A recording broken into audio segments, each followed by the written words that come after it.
First filter feeding in the early Triassic, cranial morphological convergence between Hupehsuchus and baleen whales. New fossils found in China reveal marine reptiles from the Triassic period were sifting tiny edibles from copious amounts of water long before modern whales made it cool.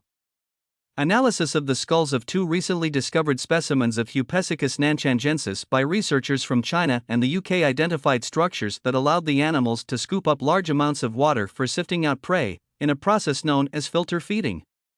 Modern baleen whales eat this way, but it seems Hupehsuchus, an extinct genus of 1 meter, 3 foot, long marine reptiles closely related to ichthyosaurs, figured it out as early as 250 million years ago.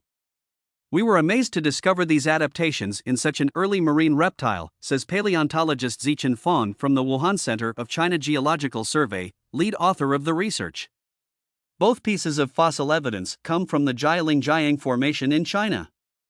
One is an almost complete skeleton, while another has been mostly preserved from head to clavicle area.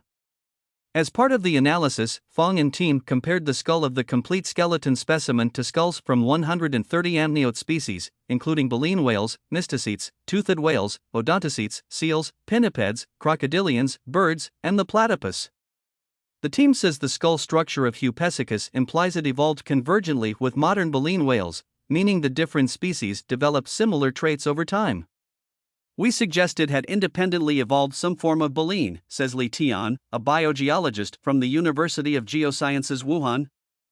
Hupehsuchus had a large mouth with long, slender, flexible lower jaws, great qualities for filter feeding more efficiently.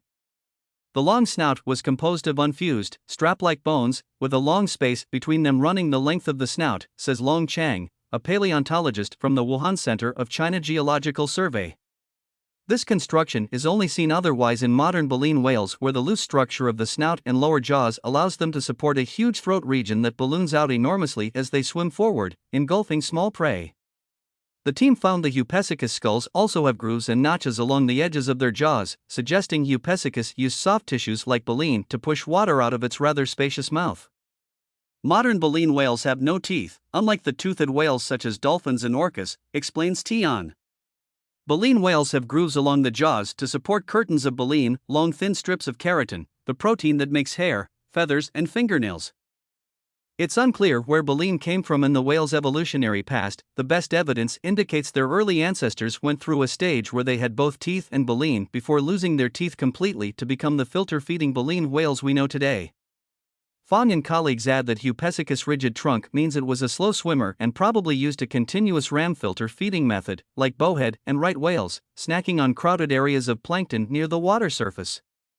Fierce competition for food might have prompted Hupehsuchus to adopt this diet so early in its evolutionary history.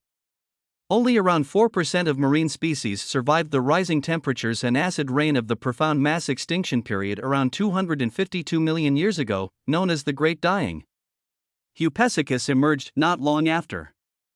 The Hupehsuchians lived in the early Triassic, about 248 million years ago, in China, and they were part of a huge and rapid repopulation of the oceans, says paleontologist Michael Benton from the University of Bristol in the UK. The authors note it took some 30 million years for whales to evolve filter-feeding adaptations, so Hupehsuchus' achievements are remarkable. This was a time of turmoil, Benton says.